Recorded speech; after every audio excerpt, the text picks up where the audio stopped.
Why would she want to hang out with you after you tried to invite her to your hotel room unprompted with like a very clearly like wink, wink, nudge, nudge. Let's hang out in my hotel room, JK. Unless.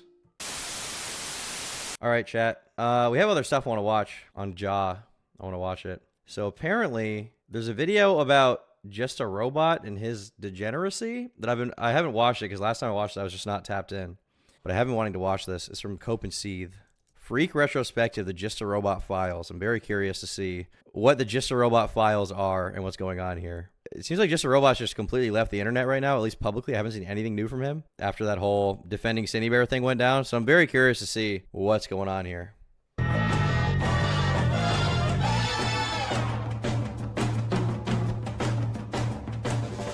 Jar is the personification of every terrible thing that has ever been said about the ACC. He is the snakiest, leechiest. When they say ACC, I believe they mean art commentary community. That's what they're talking about here, which is like, I guess the biggest member of this is Creepshow Art, who had a big downfall. Other notable members from back in the day would be, I guess, like Prison Mate Luke and Hopeless Peaches. It's like a community of people who, generally speaking, instead of doing typical YouTube drama, they cover like woman drama online. A lot of the stuff they cover is like cultural appropriation in artwork or like tracing, which are obviously two very big pressing issues. And then on top of that, instead of gameplay footage, they use like speed art footage, either from them or not. Wasn't Nux part of it? No, Nux was not.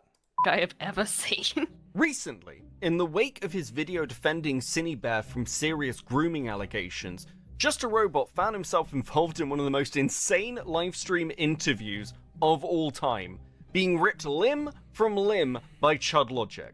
Right, so you were trying to use my platform in order to spread your message under the auspices of, oh, I just want your feedback. That's extremely manipulative, and I'm amazed that you think I would fall for that. I'm astounded that you think you could pull a fast one on me like this. Well, I did want your feedback. Who are you kidding? Now, you might be misled into thinking that Jar is some sort of new kid on the block, but his history on the internet goes way, way back, and it's wrapped up in multiple dramas and controversies. In fact, drama and controversy may be the one consistent thing about the guy, because his earliest content was wrapped up in the anti-SJW skeptic community. And while I've held off on talking about Jar for a while now, there was one moment in the Chud Logic interview that really caught my interest. If I am in the wrong, I will happily take down my video. I've been lied about plenty of times, and I've always fought back against people slandering and lying about me. I'm not fighting back this time because I know, after chatting with you and watching through your video, that it's so funny that his name is Chud Logic. So people just call him Chud. So I just have to say openly on YouTube, oh, Chud said this, Chud said that. What did Chud say about Dark Viper? I loved his older vids. I never really liked his videos because, okay, superficial argument here. While he may have had good points in some of them, it's very possible. The voice is just, I've been unable to get past it. Even his real voice, I've been very unable to actually just get past it and watch it. It's been very difficult for me because it's just, I just find it annoying. I just find it very, very annoying. Like, you're telling me you watch this and we're like, oh, this is great content.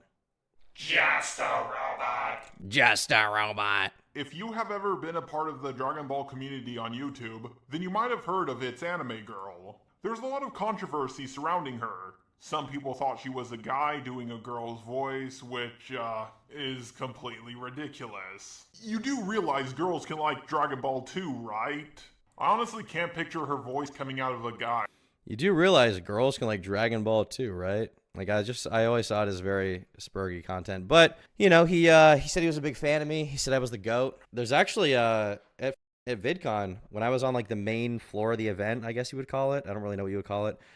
For the one day I went there, which by the way, super lame convention, he found me and took a picture with me. I don't know if his face is out there, so I don't know if I would leak it. Somebody did send it to me and it's a funny picture, but there is a picture of him standing with me making a soy face in real life. Is his face out there? I don't even know. Did he do a face reveal? If he did a face reveal, I'll show it, but if not, I probably wouldn't. It is. Is it actually though? I haven't found it anywhere. It isn't. He did face reveal. If he did, I need to know that he did before I show this picture. I need to have like definitive proof that he face revealed. Wikitubia has it, does it? This is like, I want to say a month or two before the drama, because this would have been, I think, June or July when VidCon happened. Oh, his face is out there. Okay. I think I can show the picture then. Who messaged it to me? This guy. This is an awesome picture. This is a fire picture, bro. All right, check this out. There we are, bro. There I am. That's me. It's kind of an awesome photo. That's us hanging out, chilling out, having a great time. That's my boy right there. As you can see, that's my boy. And there's Brody in the back. I didn't even realize Brody was there. Good picture, dude. I got to go back to that haircut. That was better. We'll go back eventually. Why is he mogging? Dude, he's got a strong jawline. Look at this guy. He's been mewing. He's been fucking mewing, dude. That I am in the wrong here. Now that claim, that Jar has been lied about and slandered over the years, is a really, really interesting one. Because his history is so messy and convoluted, there's no comprehensive timeline that really exists for Jar. So alternatively, I've interviewed many of the people who've interacted or had issues with Jar over the years, because I think the best way to show you who Jar is to show you who Jar is. Thoughts on Jar? Yeah, gay, autistic. The stuff that's recently occurred with Cine Bear. Gay, autistic. All right. Well, I'm not going to confirm or deny that allegation, I guess, but there certainly is a point there. Isn't an outlier. It's part of a much larger pattern for the way he behaves with other creators online and presents himself to an audience. So what we're going to do here today is look through many of his previous actions and build a profile of one of the most crazy internet autists I think currently exists on YouTube. The Blackface arc? Yeah. Wait, what? The Blackface? Did he do Blackface? Am I missing something? This one goes out to my coolies. Yeah. I think a good place to start with Jar is his professional victimhood, which is at such astonishing levels, it beggars belief. I avoided talking about the ArtCC dramas because ArtCC people tend to be a bit backstabby. Interestingly, this is a sentiment he'd repeat to Cinebear in his recent and now deleted video where he goes to bat for her. This is a very cringe thing to say, to constantly be playing the victim. I know I'm going to get backlash for this. I know I'm doing the right thing. I know I'm the only guy who will be based on this issue and tell the truth about it and give my honest take. It's an extremely fucking cringe thing to do. In general, if you're going to make a case anywhere online, even if it is a take that's going to get you a bunch of shit and you're going to get hashtag canceled for it, which most of the time you're not, it's not good to self-aggrandize and talk yourself up so much for being the one honest guy, being the one base guy in the whole situation. Nobody wants to hear that. They just want to hear the arguments. That's why I hate. It's extremely just bloviating. You're just jerking yourself off. ArtCC people, they're insanely backstabby. But what does Jar mean by this? What situations has he been in that he just assumes everyone is out to stab him in the back? Well, this is most probably one of those cases where you just assume that others are going to do to you what you will do to them. Because if anybody is a backstabbing bitch, it's Jar. He's very willing to sort of put the knife in and twist it. And from what I hear, it's because he'll hold a grudge for 5 years, 10 years, whatever. Yeah, I mean, let's say somehow his Cinebear affiliation alliance succeeded. Let's say the video goes off amazingly. Everyone's like, let's go. This is amazing. It's pretty likely that sometime in the future, when they have a falling out, Just a Robot would forget all of that and then completely turn on his previous position just to go at Cinebear for whatever reason. That seems to be what he's done, and everyone just kind of skirt past it because everyone just thinks oh, he's just got the right opinion. It's fine. The video we're currently watching clips from is his one on Hopeless Peaches, and like many other dramas in the past, the minute Jar has an opportunity to take a shot at somebody, regardless on what terms he is on with them, he will take it. Which makes this next bit incredibly ironic. It doesn't matter how many times you shout them out, defend them in a drama, or anything else. To them, you're just another potential target for them to make a video on. So, I, unfortunately, had the displeasure of going through your Susie video today, because Yeah, I mean, if you're going to cry about backstabbing all the time, that is pretty cringe. But at the same time, I think there is kind of merit, and in fact, it can be somewhat base to be a person who's willing to call out anyone, regardless of if they're your friend or not. Now, it is kind of backstabby to if you really, really know that person personally, you know them well, and you're going to shit on them publicly, I think that's bad. Generally, my position with it is if I'm genuinely friends with someone and I know them pretty well, I'm probably not going to make a video about them if they get in controversy, unless it involves me in some way, and I feel like I have to. And the reason why is because I feel like I'm going to be biased in that aspect, and I'm probably going to go lighter on them than I should. So for that reason, I feel like it's probably in your best interest if you're a commentary channel and you're friends with someone, genuine, actually friends with them, it's probably best to keep your mouth shut for a little while. Maybe you can talk about it later down the line, but in the heat of the moment, if your friend is getting attacked and you have an emotional investment in that friendship or who that person is, you think they're a good person, you might not be able to view it very objectively. had it beforehand. Because I've had people tell me it was in there, and I wanted to make sure I knew. So I'm going to tell you what I saw in that video, Jar. I saw you dancing on the grave of somebody who, with the exception of voicing in a video, which you and her resolved between yourselves, dancing on the grave of somebody who'd been nothing but kind to you. Jar will say that the accusations against him have been long debunked. And while we'll look into why he's been able to make that claim, there's one particular accusation that I really want to hone in on because it does. It's so interesting how when one criticism, Jar probably could have avoided all of this shit. He probably could have avoided literally all the backlash if he had just not weighed in on the Cindy Bear stuff. But because he did weigh in on it, because he did actively weigh in on the situation, realistically, people are going to dig up everything else once they figure out he's a detestable person, right? When they find out that he's going to defend someone like Cindy Bear, who's obviously a pretty gross individual, they're going to look back through his entire history to see his history of stuff, and they're going to find it. You know, he really didn't toe the line there that well. He got himself into a very bad situation. Have some analysis. Then to everybody in the Art CC, guys, if your allegations about me being racist haven't worked the first 50 times, then they're not going to work this time. Like, seriously, I have been called racist by the Art CC for doing an accent. At this point, things are just getting petty. At the risk of making Jar sound dangerously based, let's just say the racism accusations Whoa! are more than just doing some voices. Now, while I don't... Wait, is that real? Jar has apparently always been a friend of the black community. Is this a real video? I thought this was an edit. I feel like I've seen this picture before. I thought this was a meme edit. personally care, I think that there is more than enough here that if you wanted to make that accusation, it is a reasonable one to make. And Jar getting so upset about it is absolutely insane. The only time I remember him saying it was when he said, say, but even then that was to make fun of a white girl. Okay. To be clear, Idubbbz is based for that. But if you're an actual Idubbbz fan, how can you think that the only time he's ever said that word was the say N-word thing? He said it a million times before that. That's why he did it in the first place, because Tana was like criticizing him, saying he should end his life because he is a white guy who says that word. He said it all the time. In Content Cobb and Bad Unboxing, I feel like it was almost every video he was saying it back then. I mean, do you just not remember? Genuinely, how do you not remember? Oh, so your thumbnail maker Yeah, his catchphrase was NF. He called his fans the NFs. is either a racist white person or a according to you. I decided to reveal my true colors. I, just a robot, am in fact black. I mean, it's not exactly blackface. That sounds like a joke I would make. That's crazy, though. That's fucking crazy. Just to be clear, this goofy motherfucker is like the whitest person I have ever seen. And let's not forget about the outro song to this dude's old videos. My eyes have seen the glory of the cleansing of YouTube, debunking SJWs and feminazis too. Dude, I forgot that.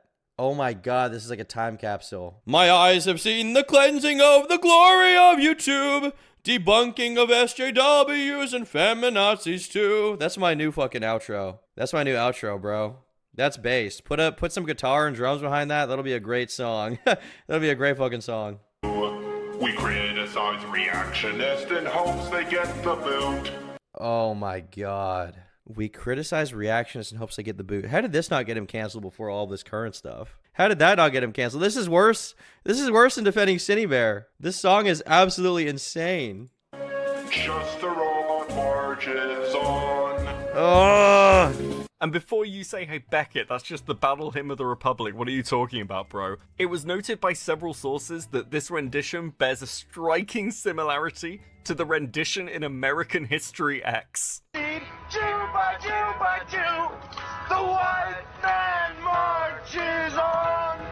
He was begging for me to explain how calling a black woman an ugly little black thing is racist. Oh my God. Wait, is that what he actually said? Because I've never heard the racism accusations. He did. It's bad. Oh my God. Yeah, he called Omni a stupid black woman for them having a disagreement. He then went on to he had made a video on something about race bending because he has called her a stupid black woman. Is there a clip of that? He called her a stupid. Why though? Okay, I'm gonna be honest. I didn't think Just Roll was racist at all. Does he have like the autistic kind of racism, or is it like the Adolf Reviews kind of racism? Like, what kind of racism are we dealing with here? So he always has beef with like black characters in anime. But you know what? You can have your own opinion, even though it's sus in my opinion. But anyway, in that video, he called Michelle Obama a man and like. Base, dude. Big Mike allegation. that's actually based. Very, very few people know the Big Mike lore, okay? Very few people. It's kind of a those who know type thing, but for those who do know, it's obviously a base position to hold. It's scientifically supported, and you can support that position, okay? Big Mike. I love Big Mike. I would vote for Big Mike, personally. I had like some racist memes in there. Yeah, and then he's like straight up, he just likes to say the N-word and just like say crazy things. But he says that it's because. Okay, but real talk, was she stupid? That's a great question, Liquid. We'll have to analyze that. He has apparently his black roommate doesn't mind it, so. And it's not even racism against black people. I've got a black friend. Literally. Yeah, he actually made a video. I have a lot of black friends, and they would never let me say that word. Let it be known. Let it be known. I would never say it, and I have never said it, and I will never say it. Well, he said I asked my black friend, that is his roommate, Professor Dreadlock. He said it's fine. So like. Professor Dreadlock? Professor Dreadlock. Professor Dreadlock. Is that a real scientist? Who is this? Mad about it. Oh I don't know. God. And he did a video where he said the Asian people speak English. Yeah, good. he Send me also all of said it. thing about Jewish people. A lot of the people who worked directly under Larry Fink were Jewish, up to the point that a lot of people who worked in the company called his desk, quote, Little Israel. And this is why some people have accused me of asking the Jewish question. Now, nothing I'm presenting I mean, in fairness, I don't think he's like a malicious racist. I don't think he is. I think he's just genuinely an autist. here is particularly new. Jar's been dealing with these accusations for years now, and they are, to be fair, very much a product of the environment in which he used to exist. The issue lies in the fact that he's such a whiny bitch about them anytime they're brought up. Now, I want to be fair, but it's very difficult to paint a picture of a guy I've never even spoken to, which, let's be honest, only left me with one option. I'm interested as to why this bothers you so much. He interviewed him? I think those of us who've been around a while all have sort of our edge. I'm so shocked that Jar is even agreeing to interviews now. That just seems like, considering how thoroughly he's been destroyed, it seems like a relatively bad idea. It seems like pretty unadvisable. I guess he just really wants to convince people that he's actually based and true and didn't do anything wrong, but I'll be super curious to see if he'll make some kind of comeback in the near future. He probably will at some point. He admitted to being diagnosed autist in his CWC video. I mean, that's not really surprising, you know? That's not really surprising. He's always had the gene base, though. I like Just a Robot now. I think he's cool. I'm subscribing. What is this? Oh, how you doing, Jar? I just bought Star Wars! Wow, Mickey, that's really cool. Oh my god. We are reaching astronomical levels of baseness that we didn't even think were possible. We didn't even think they were possible. BlackRock, the company that's been ruining your life. He's talking about BlackRock? Is this his real channel? Oh, this is like his side channel. This is his side. He has another channel. This is like the side channel, the low effort slop. This is like the Tom Dark, but the other channel is like the real Just a Robot. Okay, I see. Oh my Sigma. You actually talked about that in the video you did with Akumu. You did. Remember? I remember. Yeah. I think I've mentioned some things along those lines. And it's interesting watching your reaction to that. I know. The reason why I think I had such a visceral reaction before the Cine Bear stuff, that was the closest I have ever. That was the closest I have ever come to being canceled. Prismate Luke talked about it. Thuman, Kai, and a bunch. Prismate Luke made a video on Just a Robot. Prismate Luke is a blast from the fucking past. That guy got absolutely wrecked. Well, he made a bunch. Oh my god, an hour-long video. Did Prismate Luke delete his channel? No, it's still up. Can I not even find it? Did he delete the video? Damn, we got some lost content. We got some lost media right here. That's sad. He made 1, 2, 3, 4, 5, 6, 7 videos on him. Holy shit. And they're all long. Oh my god, there's so much to go over here. There's so much. What did Prismate Luke do? He made a bunch of bad videos. The particular thing I think he got shit for was, I covered this in the Creepshow art drama. Basically, he was just taking Creepshow art's word as gospel and like slandering this person named Hopeless Peaches as a racist, even though I don't think there was any convincing argument that she was a racist at that point in time. But he was basically just taking Creepshow art's word as gospel and spewing that. And so, obviously those videos are pretty bad. I think that was the main thing. He got kind of BTFO'd. About the racist black woman, Jar was trying to make a point about identity politics. Thuman, how you sell her name is full of shit. Racist black woman. Do you mean when he said stupid black woman, he's trying to make a point about playing identity politics? I mean, yeah, I honestly don't believe that just a robot is like a real racist. To be honest with you, I don't really see that. The problem is like I don't really trust a lot of the art commentary community people. Not because they're all bad or terrible people, but there's just so much like autistic drama going into this that you have to like research autistically to even understand, and then you just find out that a lot of it comes down to like interpersonal beef than anything principled. That it's hard to really take a lot of what they say at face value. The last time I heard about these people was like some drama with some guy. I want to say his name was Leo Convoy, and they claimed that he was like bullying an autistic person on Discord, and like maybe he was, but I just remember being like, this is fucking cancerous to even watch. A bunch of other people were going to talk about it, but I apologized very early on, and then it kind of went away, but people kept on bringing it up. Like, this is a community that's generally worth giving your attention to about once a year, and then you just got to get out because it's just too much. It's too autistic, man. And it's kind of become a meme, in a way. It's like, I even brought it up in my Cine Bear video, like, come on, you don't even think I'm racist? Boo!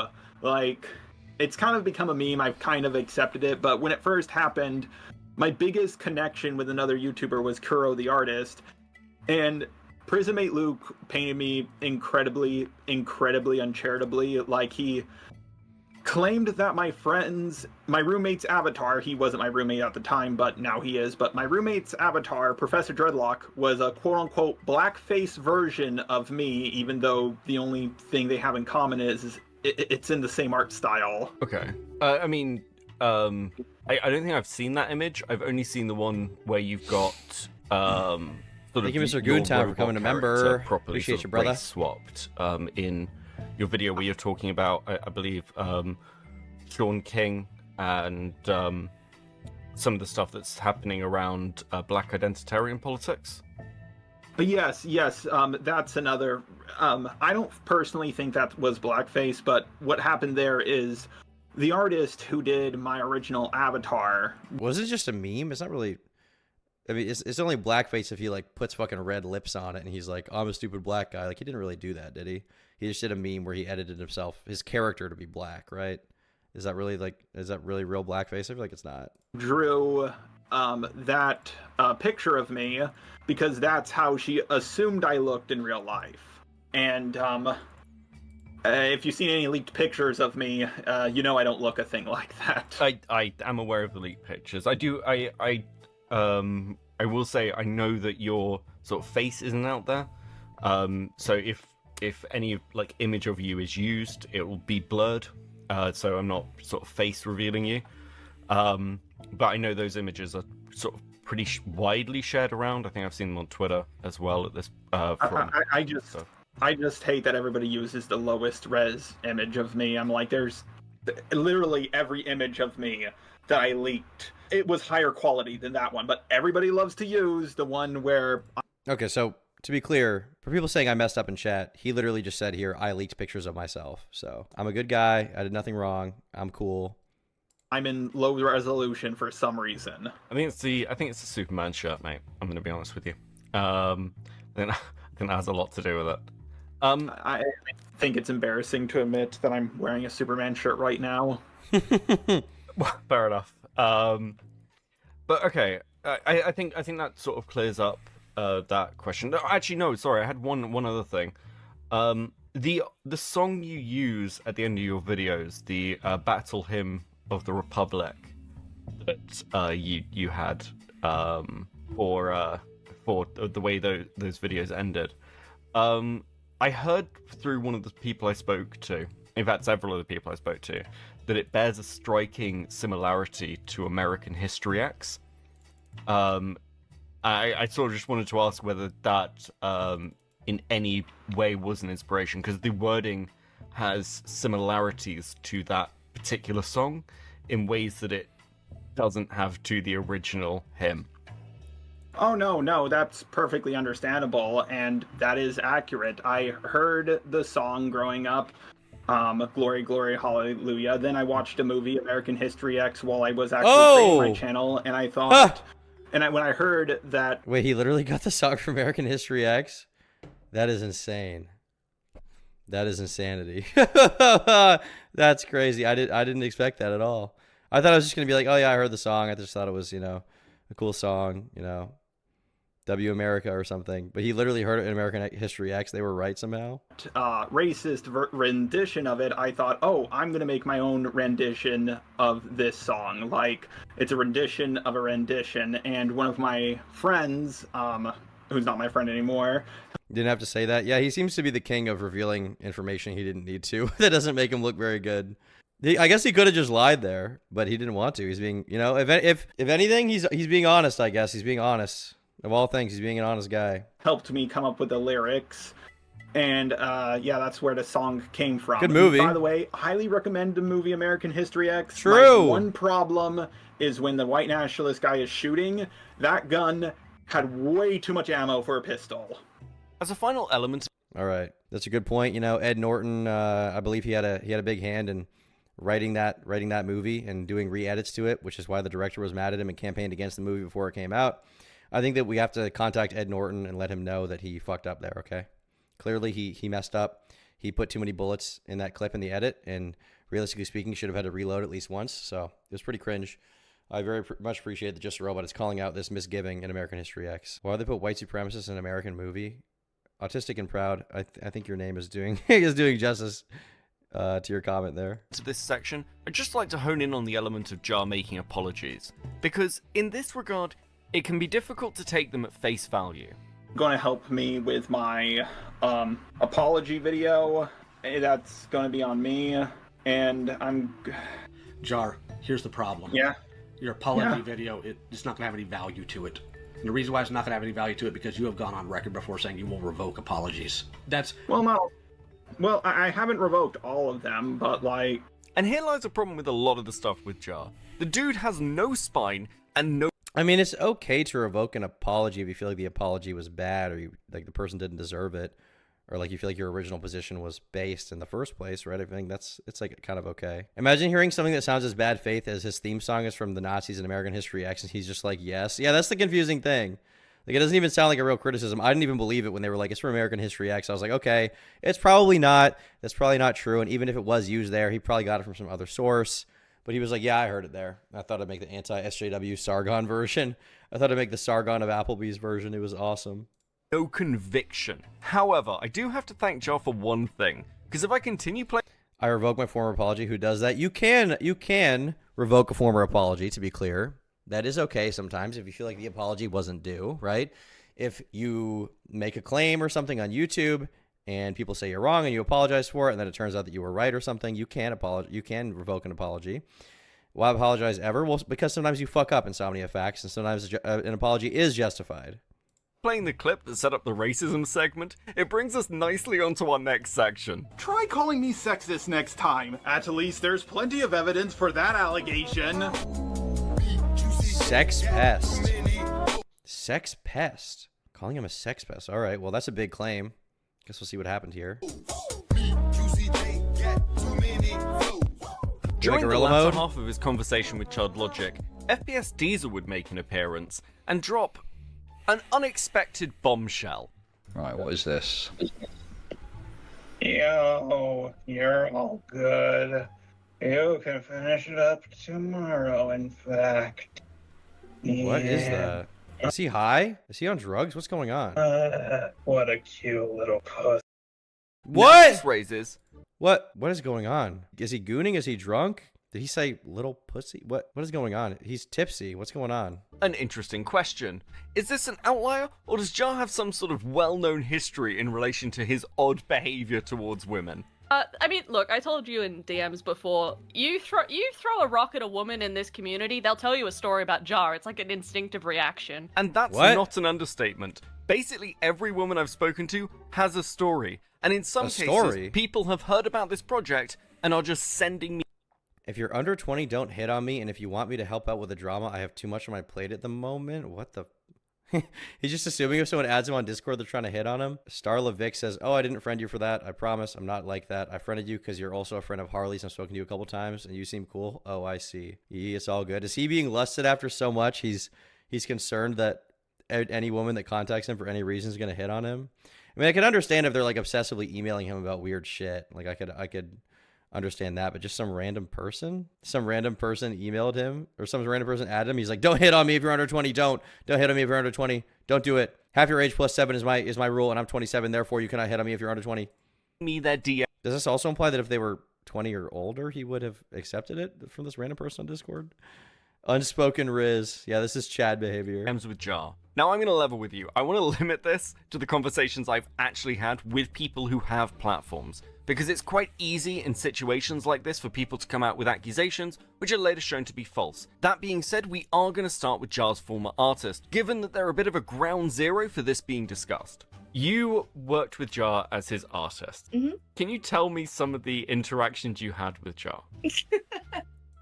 They gotta have proof for this. I mean, they are his artists, so I would give them a little bit of credibility because I knew him, but I would like to see some proof of this, whatever they're gonna say. Yeah. Well, most of it on my side was just like super professional and like, you know, like it started out really, really professional and simple, like any kind of client relationship you would expect. But after, I'd have to check the date, but after like not too long, he started to want to VC with me. So he asked me to VC him. If this was the first time he ever asked me, and I was like, oh yeah, I can totally, that was a response to something else. I basically was like, I can probably VC in a little bit. And this was the first time I thought, oh, maybe I'll humor him. I mean, maybe he's a nice guy. Maybe I'll VC him. I don't know, because usually I think it's like a client thing. Like maybe he wants to talk about art. But I realized that maybe he just wanted to chat as friends or something. I don't know. I didn't know him at all. And so he was like, awesome. Just so you know, sometimes I say off the cuff shit, lol. And I responded with, don't even sweat it. I'm the same way. I only censor myself if the other person isn't into the more edgy humor I'm into. And then he said, this is the weird part. He said, okay, cool. I just don't want to lose another person who is so useful. I don't want to lose another person who's so useful. Even if you are prone to saying off the cuff shit, introducing a conversation / relationship with someone like this with the preface that you might ruin it because you might say something out of pocket is very weird. Very, very weird Spurg behavior. Okay. Yeah, these conversations were weird. When he said that, I was like, okay, no worries. And then I disappeared, never VC'd him. And then I got another message saying, are we not VCing? And I had told him that I accidentally fell asleep, which was... Oh, he's just desperate. He's just desperate for a call, man. Oh, poor guy. He wants some attention, dude. He just wants to have a call. He wants to have another sleep call. That's dark, bro. God damn. Probably bullshit. Poor fella. I didn't want to VC him, but you know.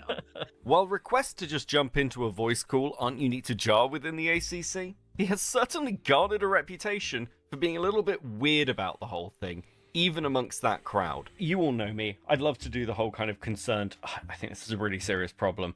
It's also just fucking hilarious. You said this to me before, that basically my surprise was surprising, because I kind of forget not everyone is just kind of used to it. Jar asking about women's pussies is nothing new. What? He did it all the time when we would VC. Asking about women... What? Asking about women's pussy? What is she talking about? Is it like is this like a scientific question? Is he an anatomy expert? Female body inspector? Jar, what's going on, big guy? Is it pink? Do it fart? Those some great scientific questions for sure. This is this is what we call spoken Riz, I would say. Like, oh god, back when Peaches was still around, he used to ask us all sorts of inappropriate shit, and people kind of just rolled their eyes, and it was like, it's just Jar, he's too stupid to be a problem, so like, just roll with the punches. I mean, look, Jar crying to get in VCs with people is really common. The cock joke is really common. What do you mean asking about... What do you mean the What do you mean cock by joke? Trying to get into VCs with people. When my first ever interaction with Jar, the first time he ever DM'd me, he was like, hey, can you get into VC? I'm really sad and want to talk to someone. And I was like, What? I'm like, so...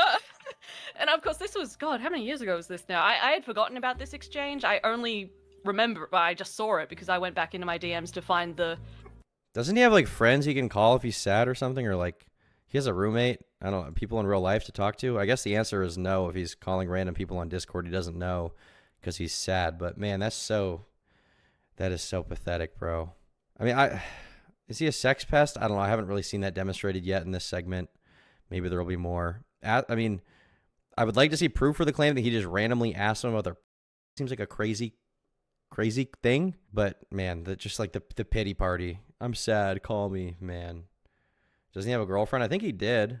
I heard she broke up with him over the drama, but I think he did. Other stuff. And this is also mentioned in the conversations I had with long-standing member of the community, Sunny. But what we need is almost a case study of a particular instance where Jar's behavior is fully on display. Fortunately, one exists. Let's talk about VidCon. Now, to provide you a Hey, I was there! The stories I'm about to tell you about VidCon 2023 are quite... Oh, VidCon 2023? I wasn't at VidCon 2023, so... I mean, I was in Los Angeles during that time, but I wasn't at the convention. The only VidCon I've been to was VidCon 2024. That's the only convention I've been to, and it sucked enough that I have decided I will never pay for that convention again. Autistic. Allow me, though, to set the scene for you. A few days prior to the event, Jar would release a thumbnail for his upcoming Spoctor video, which included a reference to EDP. Even with the allegations against Spoctor, some people felt this went a bit far.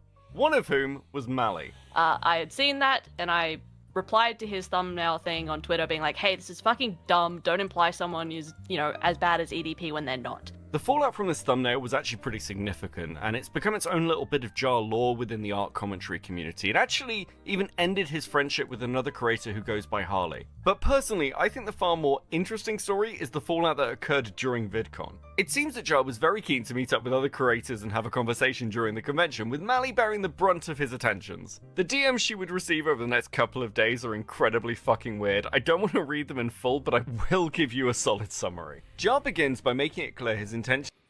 Yep, both Peaches, Leo, and others who you more than likely don't know. Okay, so he's talking about meeting up. Mally Malware says, I'll ask them why they gave the go-ahead then. I don't really think talking your video with them makes sense because it's your video, but maybe they'll have something to say about why they thought it was fine. Jar says, well, if you would like to talk it out in VC with me and then we can. I don't articulate myself well over text. Okay, and it's not that weird. She says, I'm still in transit, haven't gone to the Airbnb yet, maybe once we're settled, although I'm not sure there will be time for VC stuff during VidCon. He says we could talk in person at VidCon, just me and you over drinks. Oh, bro. We could talk in person at VidCon, just me and you over drinks. Maybe you could come to the hotel room with me. Lol, JK, bruh. He's so desperate. He's so desperate, bro. No way, I'm not going to spend VidCon time on that sort of thing. I want to focus on holiday stuff. Did you see the last message? Sent it the same time as my message, lol. But also, XD, still no way. Fuck, well, I'd still like to meet you. I do hold your opinion as high as Peaches' and Leo's, but they do not like Spoctor at all, so they might have had a lapse in thinking. I just haven't seen anyone say you went too hard on Spoctor until you came along. Most people said I went too soft on the guy. Why would she want to hang out with you after you tried to invite her to your hotel room unprompted with like a very clearly like wink, wink, nudge, nudge. Let's hang out in my hotel room, JK. Unless, heard you want to come to my hotel room. Unless. Are to talk about the current drama. Mally is not very receptive to that. However, when she refuses a VC, Jar makes the very sensible move of suggesting they meet up for drinks and then possibly going to his hotel room. Bruh. He does phrase this as a joke, but it is incredibly sexually aggressive nonetheless. After this, a few days would pass, and Jar's pleas for meeting up become even more He keeps going. Oh my god. Desperate. At one point saying he wouldn't threaten or berate her for not getting in a VC with him. Okay. That's very high IQ of you. Want to meet up at 12 at the water fountain? I'm not at VidCon anymore. Going home to rest, so not. Enjoy your day. She's clearly shutting him down. She's clearly like, I don't want to hang out with you. She's like, it's so clear she has no desire to be around him. Bro has spoken negative Riz.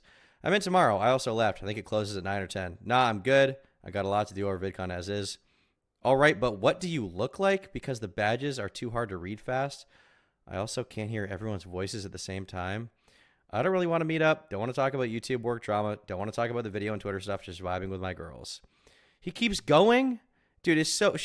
Okay, this is just pure autism. It's not even that he can't read the room. She's explicitly telling him I don't want to, and he keeps going. I don't want to talk about any of that. Just want to say hello, have a handshake, and leave. But it was a really bad time for all this drama to go down right before the con.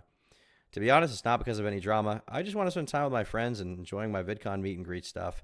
Don't think it's a drama thing, just doing my own thing on holiday. He says, okay, but please, no, I won't be like, bitch, you were too scared to come in VC. Now you have nowhere to run and I got a gun. What? I just really wanted to talk for 15 seconds and fuck off. I mean, you did chat with Harley a little. Hope it wasn't about me. Okay, that's a bit freaky that you'd even think that. Didn't cross my mind. And well, yeah, Harley's in our group. He's a mate. So I've been chatting with him a bunch about basically everything, but he has no influence on this. Okay, what? Me even hanging out with this guy seems like it might have been a bad idea. I mean, I guess I didn't hang out with him. I met him for about 10 seconds at VidCon, and then I think he walked away or I walked away, but Jesus. Bruh, I was in danger. I didn't even know. My respect. Yeah, it's going up. Your stock's never going up. He is kind of like a robot. He is a robot. He doesn't understand social cues, dude. Not even just social cues. He doesn't understand her being like, I don't want to hang out. I don't want to hang out. He's like, well, what about tomorrow? I don't want to hang out. What about the next day? I don't want to hang out. Come to my hotel room. I don't want to hang out. Drinks just you and me. I don't want to hang out. He just keeps going. Doesn't even know what she looks like, and he's gooning. He was going to get you, Tom. Dude, I got. He got me. Part of the problem here is that Jar's interactions seem to be largely like this with anyone he's having drama with. In fact, Mally would receive DMs later on in October referencing this drama. Now, we'll come back to Jar's intimidation tactics and how incredibly fucking vindictive he can be in a later section, but I wanted to highlight here how long-running this drama was over what was essentially a single tweet. It was that DM. Hey, Jar, here you're still talking mad shit in public. Could you knock it the fuck off? I'm sick and tired of hearing about the nonsense coming out of your mouth. Especially when we both know it's not true. Knock it off, man. He just sends her a Google Drive file. Oh my God, you're trying to intimidate me? Are you serious? Bro, fine. You want your fucking VC? Let's VC. I'm sending this to Leo for now. If you want him there to mediate to you or something, I don't mind, but I don't want Leo talking in our defense during a call. I can't unpack every level of stupid everything you just sent me was, but trust me and believe me, I am furious and exhausted with you. Sent her an audio message, whatever it was. Jar, you're the only person talking about someone here. I haven't said jack or shit about you publicly. You're the one that can't keep your mouth shut after me. Mouth shut about me. Saying I don't like you because you were mean to Spockter, to randos in Senate. Senate is a Discord server, by the way. They had a Discord server called the Senate. To randos in the Senate, fuck off with your victim party. You want your VC, you can have it. And after that, I don't want to see or hear a peep from you. Send a 3-second audio. I'm at work for the next 5-ish hours. Organize something later. This is so cancer, bro. How long-running this drama was over what was essentially a single tweet. There's no way to describe this without it sounding uncharitable. Like, people describe this as he couldn't take no for an answer, which is just what happened, but that sounds like really sexual, and that's not what it was. I don't think. But yeah, he was kind of like just hunting for us at VidCon. We did the girly thing. It's like we have the protection squad, so if someone spotted like anything Jar adjacent, they sent a group message being like, stay indoors. Now, Mally wouldn't be the only person to have some weird interactions with Jar throughout the convention. Another notable individual is Ponder. Now, Ponder was on lookout duty, and while chilling out outside, she'd find herself in a direct confrontation with Jar. I'm going to relay this to you really as simply as I can because it feels like a very convoluted story for a very small interaction. Ponder would be approached by Jar, who she did not recognize. They'd have a quick conversation. Are we sure he's not just really lonely? I mean, he's definitely really lonely, but just because you're lonely doesn't mean you should be acting like this, right? Like, he is lonely. But when you're lonely, you shouldn't be like asking random people you don't know that you've never interacted with to come up to your hotel room. Like, okay, if you like know someone pretty well, like a girl you've been friends for a while, I'm communicating Riz, okay? You've been friends for a while, you guys have had interactions where you're flirtatious or sexual, maybe you've sexted before, I don't know. Like, if you know a person in this way, if you've been sexual before, if you have some kind of interaction with them like that, and then at that point, after talking and maybe meeting up or something, you're like, hey, want to come back to my hotel? Like, if you have some kind of reason to think that that could happen realistically and that they'd be interested in it, then there's a reason for that, right? Then there's a reason for that. If like there's some kind of prior interactions you're having where you're both communicating, you're both interested in each other in that way, and you'd be willing to do that, right? Like but that's like a pretty clear thing to understand. In this case, he doesn't know this person at all. He's never even met them in real life. He doesn't know what they look like. He's asking to meet up. They're like, no, not really. And he's like, come to my hotel room. Like, it's insane. If they say no, it's just a no. Yeah, but it's, to be clear, it's not like he's like, or something. He's just like super desperate. Like over text, he's like super fucking desperate. During which he'd mentioned he was also a YouTuber. When she asked, oh, what's your channel? He responded, just a robot, gripped her hand tightly, and then laughed manically while walking away. Elements of this story have for some reason been hotly debated, whether Jar recognized Ponder, whether he laughed manically. But one thing is for certain, upon hearing the Dude, imagine someone asks your channel name, you grab their hand, you're like, just a robot, and just leave like the Joker. That is insane. Named Just a Robot, Ponder exclaimed, "Oh God," and tried to pull away. The kicker is he did it again this year. But another, I think 3. Another 2 of our friends, yeah. 2? They told us he they tried to chase them down. No, I think they were either in like a hall or a panel beforehand. Jar spotted them, started coming towards them. Oh wait, they started I was there. like running away. Oh, okay, good. Julie, can you just Yeah. Okay, so we were literally in the convention hall. We were doing some fucking like descendant. The thing is, there's not a lot of proof for this claim, so take it with a grain of salt. The fact that he acted weirdly in the DMs with, what's her name? Mally Malware. Crazy name. I know my name's Turkey Tom, but these are crazy names, okay? Gives it a little more credence that it's very possible, but I don't know. I don't know. You just don't know. Thing. It was so dumb. And we spotted him. And so Jar didn't know what I looked like. He knew what B looked like. And so I was like, B, stand in front of me so that he can't fucking see you.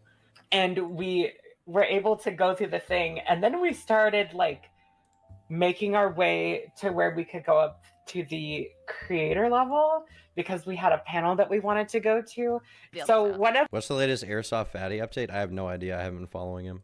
the people turned around and was like, oh, he's following us. And he was like really fucking close. So we just booked it for the escalator and we're like, oh my God, we're running late for the panel, like very loudly. And we just ran. Yeah, and these are people as well, the other They're running from 2 him. creators that we aren't naming. I feel like if this did happen, the only way to deal with someone like this is to either run or just say like very clearly, like, fuck off, go away from me.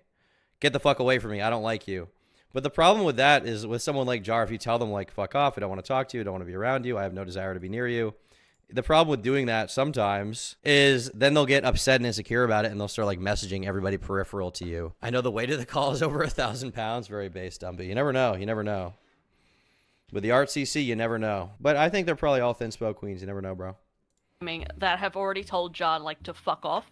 And the thing that it's a Jarism at this point. He jumps up and down. Seems like he hasn't interacted with normal society in a long time. There's probably hope off the internet. I hope so. You know, I hope there is. That'd be nice. Screaming about how no one is leaving him alone and everyone is like coming at him. But Jar's the only one that's like doing shit. Everyone else is like, go away. And he doesn't. VidCon 2023 is very much just a snapshot of who Jar is, and while I would love to present to you everything I've seen and been told about Jar, I've chosen to be selective to stuff that I can in some way verify. Now, I know that many of those stories are rolling out at time of recording, and I'm sure there will be many interesting tales to tell of Jar's interactions with women. But I think the most interesting thing right now is if I just show you what he has to say about it. One thing that has sort of been brushed upon, but no one's really gone in depth because I think a lot of it is behind the scenes. When FPS Diesel came in and played you I was with a girl who'd messaged all my friends on every occasion. Sounds like that's a bad idea, bro. Gotta cut him off. Sounds like it's over, bro. Recording of the voice message that you sent to one of your artists. It's so interesting to me that he was willing to do an interview about this. Like, he probably doesn't even think he did anything wrong or that these interactions were weird. He probably doesn't even realize it. And if he does realize it now, he probably doesn't know why. He probably just knows that it was weird, but he doesn't understand why. Like, he didn't understand the very clear social cues around all of it. That became a bit of a sideline. You know, Diesel comes in and drops a bombshell. Now, as far as I can tell, from what I've been told, every woman within the ACC who you've interacted with has a story like this. You know, and when I spoke to Lo about it, he said, well, I wasn't aware Jar was still doing that. My understanding was that Jar had a girlfriend now and had stopped. It truly my sense of humor. This is how I joke around, and I really should have stopped joking around like this once I got a girlfriend. This is not my attempts to hit on anyone. Sure, it's not. It's again like I guess my. The thing is, it doesn't really seem like just a sense of humor. It seems like he really is kind of desperate for female validation. You know. It doesn't seem to be like it's just an attempt at humor. Because, like, humor, the thing is, like, there can be jokes that are just jokes, but there can also be jokes that have intention behind them, you know? Like, making a joke to someone that you don't know, being like, hey, want to meet up? They're like, not really. And you're like, well, I was just hoping we could get a drink alone. Maybe you could even come up to my hotel room, JK.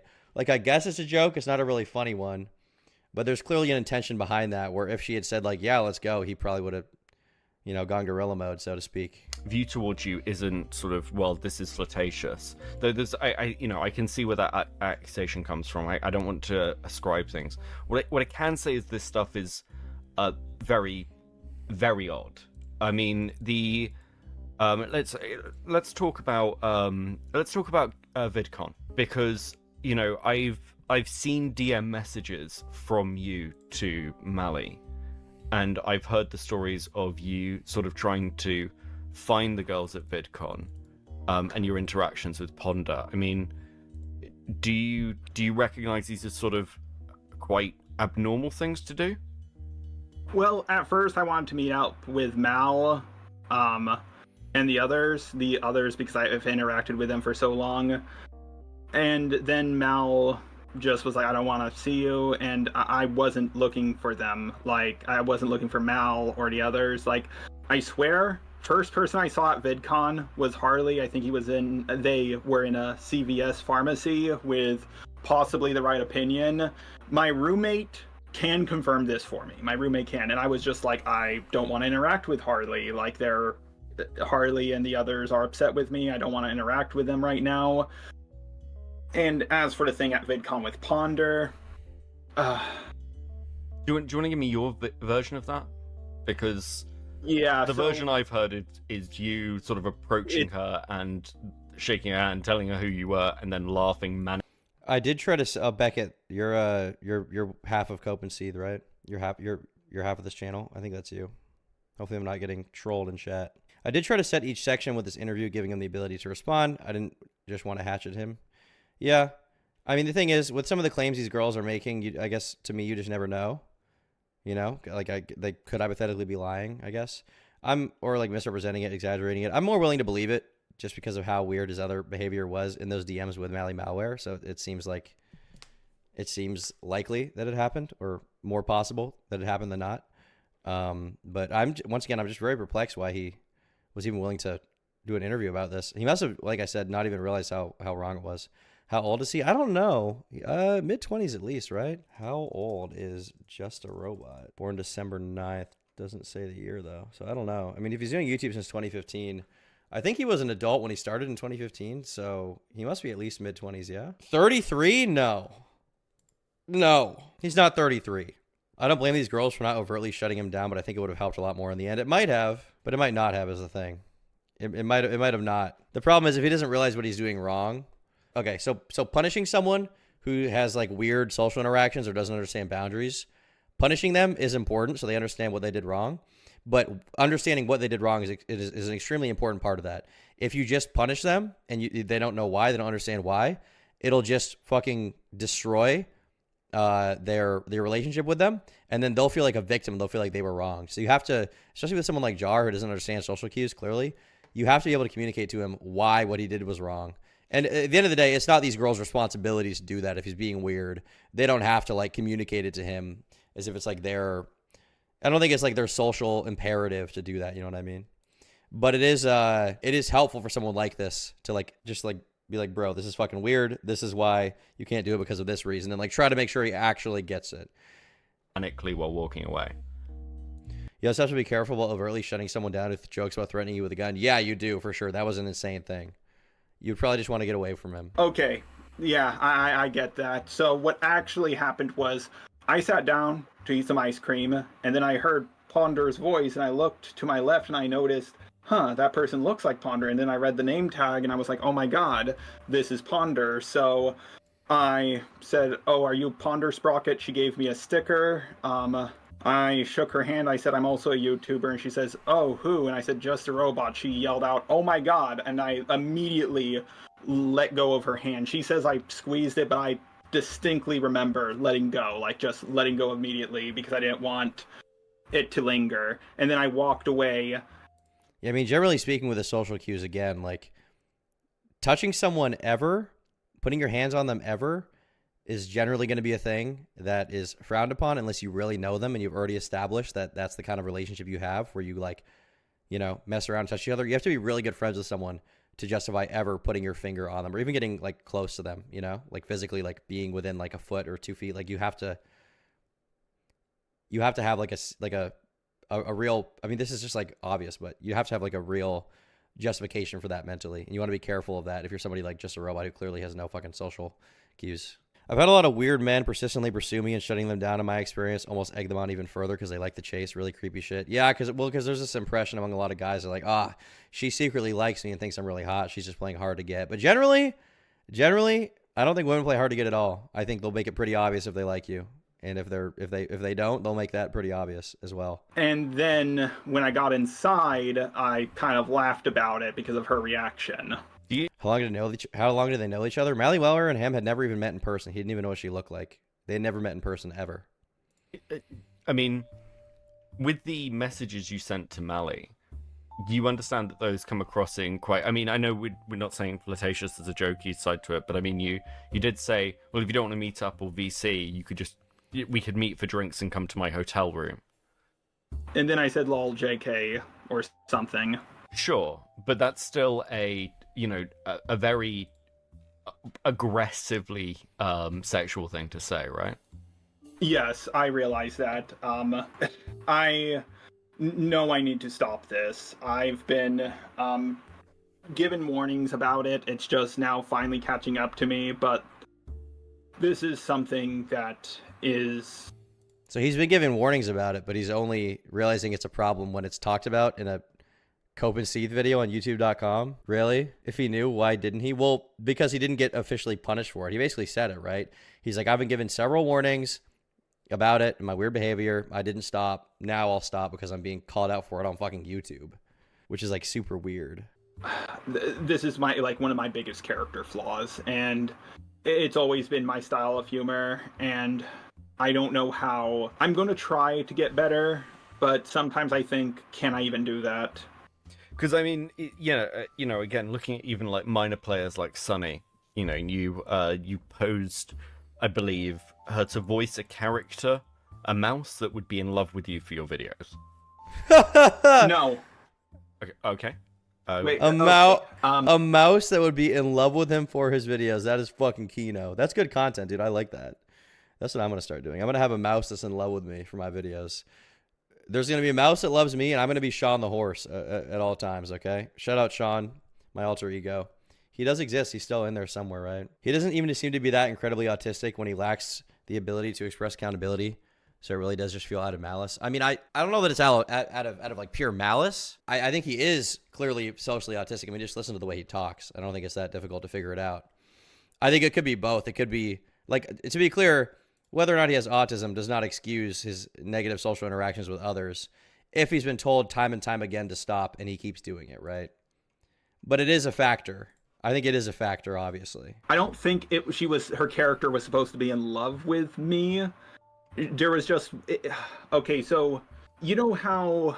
What was it? Resident Evil 4, I believe? How there was this, like, mouse... Like, people were memeing that, like, the president's daughter was, like, this mouse version of herself. Sure. What is he talking about? Yeah, and I don't know this. I've never played Resident Evil 4. I do not know if her and Leon get into a relationship, but the mouse was supposed to say things like, cheese whiz, Mr. Jar, and stuff like that. And then she told me she didn't want to do that, and I assumed it was because of the cheese whiz part, but later... Cheese whiz, Mr. Jar? Dude, that's what I say every day. Cheese whiz, Mr. Jar?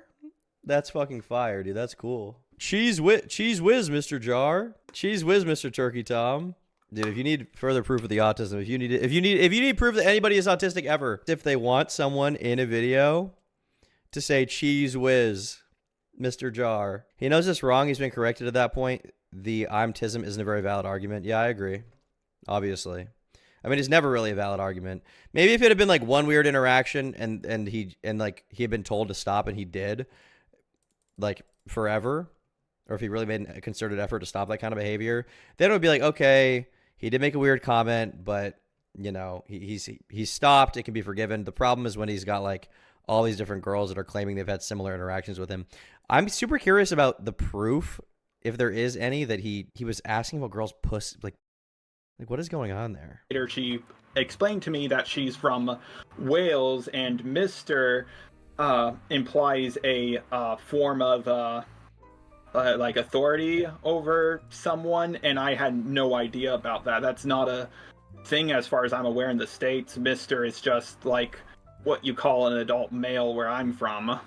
Okay, that again clears up. You know, and again, I know the artist in question, who you sent those voice messages to. So because I made a mistake. I thought it was the one who made the thumbnail for the Cine video, because I couldn't even remember. But which artist was it? I'm just gonna leave that anonymous if that's all right. But you know, because from my perspective, this didn't come as a Gooning is not a crime. Gooning is a crime, and it should be punished to the fullest extent of the law. House of Mana, it is a crime. You know, I'd heard some of these stories beforehand of sort of. He sounds like he's lying. He sounds like he's nervous. He sounds like he got caught in a lie here. Actions. So it seems like, you know, if it's like done amongst close friends, you can kind of go, that's understandable. But this seems to be just your interactions generally are quite odd. Yeah. Overall. Yeah. You know. No, I want to make this clear. I'm not using this as an excuse. Yeah, exactly. He couldn't remember which artist he tried to rizz up out of all of them, which maybe it was all of them. But just as an explanation, I'm not saying this completely. I was in the art CC for years, years ago, and I can tell you from being in private discourse with guys like Spockter and Digby and PK Russell, this community has seen Jar as a freak for years and years. Why did nobody ever talk about it? Why did nobody ever make a comment about it or talk about it? Why? Means what I'm doing is okay. But not only do I have autism and dyslexia, so the communication between people, especially through text, is horrible. But on top of that, I was pretty much homeschooled all my life, so I didn't really get to interact with people. And I've actually lost... And, like, that's fair. That probably did contribute to it. But at the same time, first of all, being dyslexic and autistic doesn't explain why you're sending people... Why you're sending, like, Mally malware in particular. That one message was so bad, the one where you're like, oh, man, I just want to meet up. Maybe we could get a drink alone and then go up to my hotel room. Ha! Just kidding. Just kidding. Unless, like, that doesn't really explain that. You know, I do have sympathy for him if he was homeschooled and he has dyslexia and autism. Like, there is some kind of, you know, these factors coming together can contribute to this. But if you're told it's wrong and you keep doing it, like, obviously it's still going to be, you know, it's going to be a concern for people. And, like, the burden isn't on other people to, like, deal with that. You know, they can be understanding. You can ask them to be understanding if it happens once or twice. But like past that point, once it's a repeated pattern of behavior, the burden is not on them to, like, forgive you all the time for the uncomfortable feelings you give them, right? And then the comment after he's like, well, I'm not going to be mad at you if you don't want to meet up, or VC, I'm not going to, like, bring a gun or anything. It's like, why do you even say that? That was never assumed. That was never even a thought in her head. Jobs because of this, making jokes like this. Sometime and after a while, I started avoiding female coworkers, and then I started avoiding coworkers altogether because I was just like, "What's wrong with me? What am I doing wrong?" And avoiding female coworkers. Well, that's probably just going to make you even worse if you're not interacting with women at all, because then you're not going to have any standard for how to do it in the future. So if you, on the off chance you do have to interact with a woman, you're going to be fucking weird. Plenty of people have explained it to me. Just went incel and now it's hitting mode. me harder than ever. And I'm going to try to work on myself, but I'm nervous that I'll never get better. It's kind of interesting because you made the allusion to Coyote, and I was thinking the same thing. I mean, does it occur to you that this is more or less, you know? My answer to your question, Tom, is those guys had their own freaky shit going on behind the scenes. I imagine it was a case where nobody wanted to pull the trigger and have their own shit leaked. Oh, okay. I mean, I don't know. Maybe that's the case. I have no idea. You're not providing any proof, so I'll take your claim with a big grain of salt. Hi, Tom. I fell asleep. Good morning, Vanny. Welcome back. No, it didn't get to go as far, but this is more or less a Coyote Lovely situation. I understand why people get... What happened with Coyote Lovely again? I don't really remember. My vague memory of it is Coyote Lovely was the person that was exposing hypnotist Sappho, who was like a degenerate zoophile that I've talked about on my channel, but then they ended up having like flirtatious interactions with them. That's vaguely what I remember, but I don't remember it in explicit detail, like super deep. Get that impression. The problem is I talk to everyone like that. Coyote only has spoken to 2 people like that as far as I'm aware, and Coyote did things like hire an artist to make pictures of him licking Sappho's butthole, and the most I've done is, hey Cindy, want to see my and send a picture of a chicken. I think it's like, and also like, well, even hey, want to see my and then sending a picture of a chicken? That's crazy. if it's to a lesser extent, because we can argue the semantics, but Oh, Cam Nuggets in chat. People are talking about you, bro. The ops are talking about you. Did you see that Prime is getting sued again? I haven't seen that yet. I'll check that out later, though. you built a friendship with Cinebear, which, for whatever reason, you know, Coyote. This is how it started with Coyote. He went to try and get Sappho, but ended up building that friendship and then relationship with them. You know. Well, here's the thing: if people, there's no way we can know for sure if I would go further or not. I'm gonna say I wasn't, but I can understand if people would think I would have gone further with it. The thing is, I've talked to almost everyone like this, and I need to stop it. It's an issue. I mean, he does seem somewhat remorseful based on his tone of voice. I guess I don't really know him, so maybe I could be wrong, but he just seems somewhat remorseful here to an extent. But the problem is, like, he's even willing to admit, like, I talk to everyone like this, which just shows how widespread of an issue it is, you know? I do it with everyone. It's like, okay, well, that makes it worse, not better. Issue I have, thank God I'm not doing it with you right now, because I know I need to avoid that. I'm not saying, here's my and sending you hey, wanted to see a dick pic, and I send you a picture of Dick Grayson. I want to keep the theme of Jar's interactions with people, but shift gears a little bit. These people disgust me. They don't care if what they did was wrong. They just care if they were caught. Also, I'm going to try and reach out to Chud Logic. Ooh, I remember liking his stream. I think with his help, along with the recording... You little wretch! Is that what you thought, was it? It may come as absolutely no surprise to you that that's exactly what Jar thought. Now, you may have noticed a little subscriber count number popping up when anybody's speaking, and that's because I wanted to give you an insight into how Jar sees the world. His relationships are almost entirely transactional. How much clout somebody has, how much influence they can hold, whether they can be of benefit to him, are the key things that he is thinking about. And when you fall from grace, you are of no use to him anymore. But I also can't get help from people. The user, he uses people as a fleshlight. All right, well, we'll see what the information evidence is there. Wretch. Like Lio, Peaches, and Doodle Tones. The last two left YouTube, and Lio's reputation is in the dirt. I've been there for you. I've done it for years now. You didn't even have the decency to come to me about this because I was, and I quote, canceled, which means somehow my information means nothing. That is not treating me like a friend, Jar. That's treating me like an asset. But I don't want to give you the impression this is the way Jar works only with larger content creators, as though he has the intelligence to be that tactical. In the current drama involving Cinebear, he begged a tiny content creator, Romantic Goblin, to come and fight in his comments. Thanks to what Kumo did, this is going to be 10 times harder. So he said that 10:37 a.m. Hours later with no response, he said, the fact you haven't been responding to me tells me that you were the one who sent it to him. He's just probably busy. He says, I've been busy at work. Yeah, during normal work hours from 10 to 7 p.m. Oh, okay. Sorry, I didn't know. He takes everything really personally, doesn't he? Romantic Goblin says, I think I know who leaked it, though. It's stupid as you think. My friend, we typically watched it together on Discord using screen share. It was late at night. Forgot I had it open on the window, blah, blah, blah. He says, well, that's just great. Spelled wrong. Dyslexia W. Types like Keemstar. Do you know why he would do this? It's more than likely going to get him more hate than me in the long run.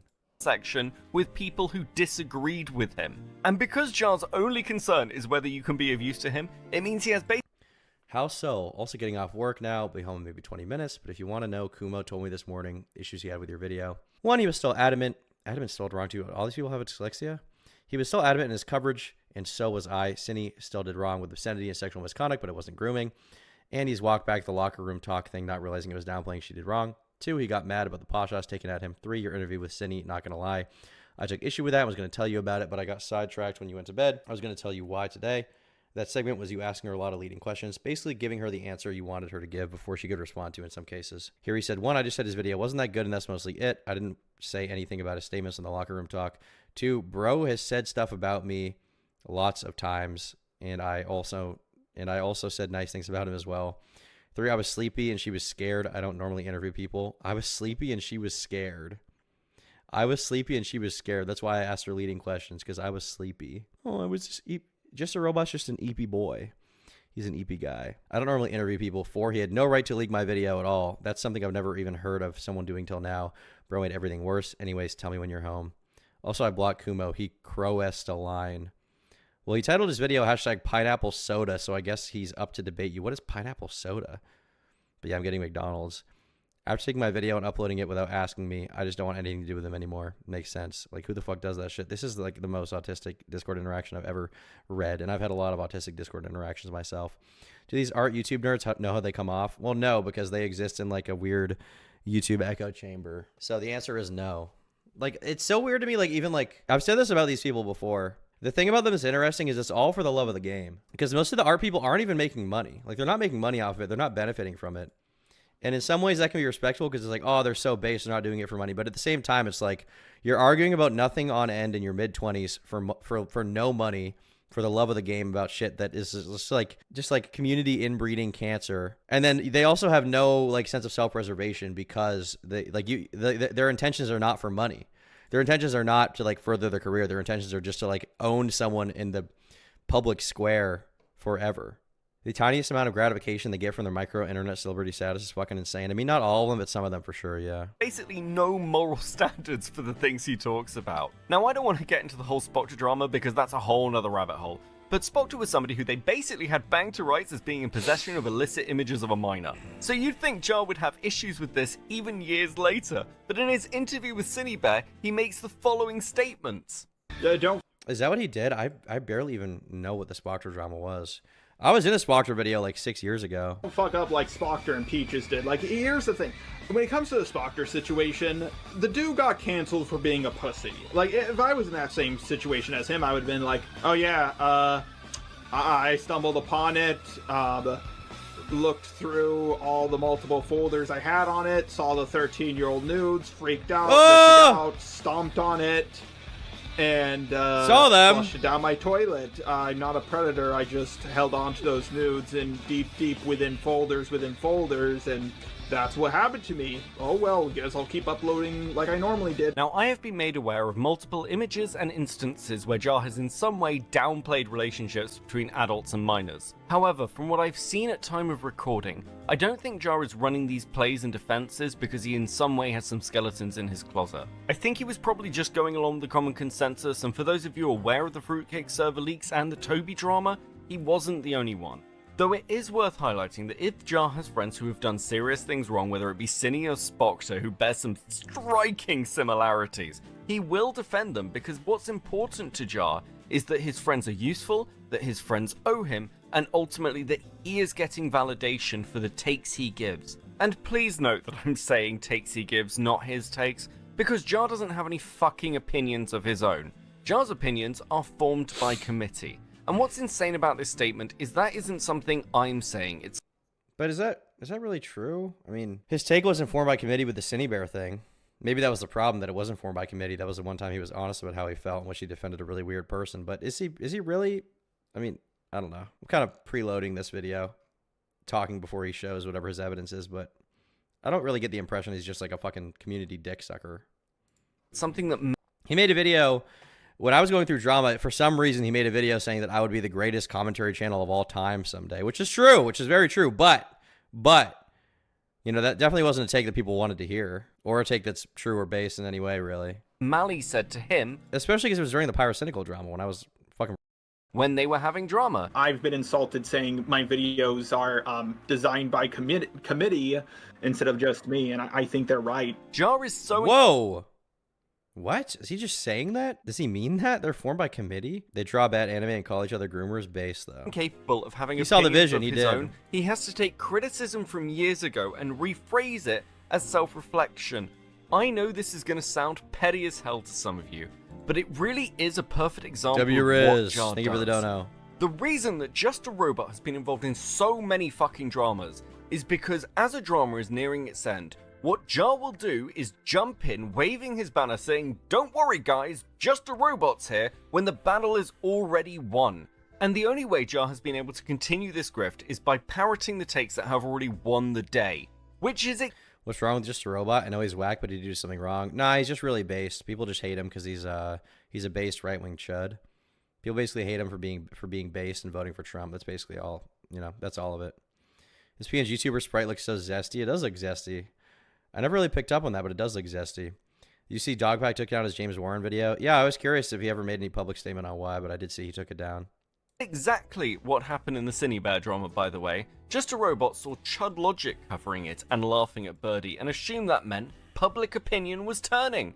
And then he just simply stole Kumu's opinions. Unfortunately for him, Kumu's opinions on the topic were and if it sounds like I'm losing my mind, it's because after hours of looking through this guy's history, it is infuriating how often this has happened. And by the way, just before you think I'm some sort of conspiracy theorist, I'm not the only one who's noticed this.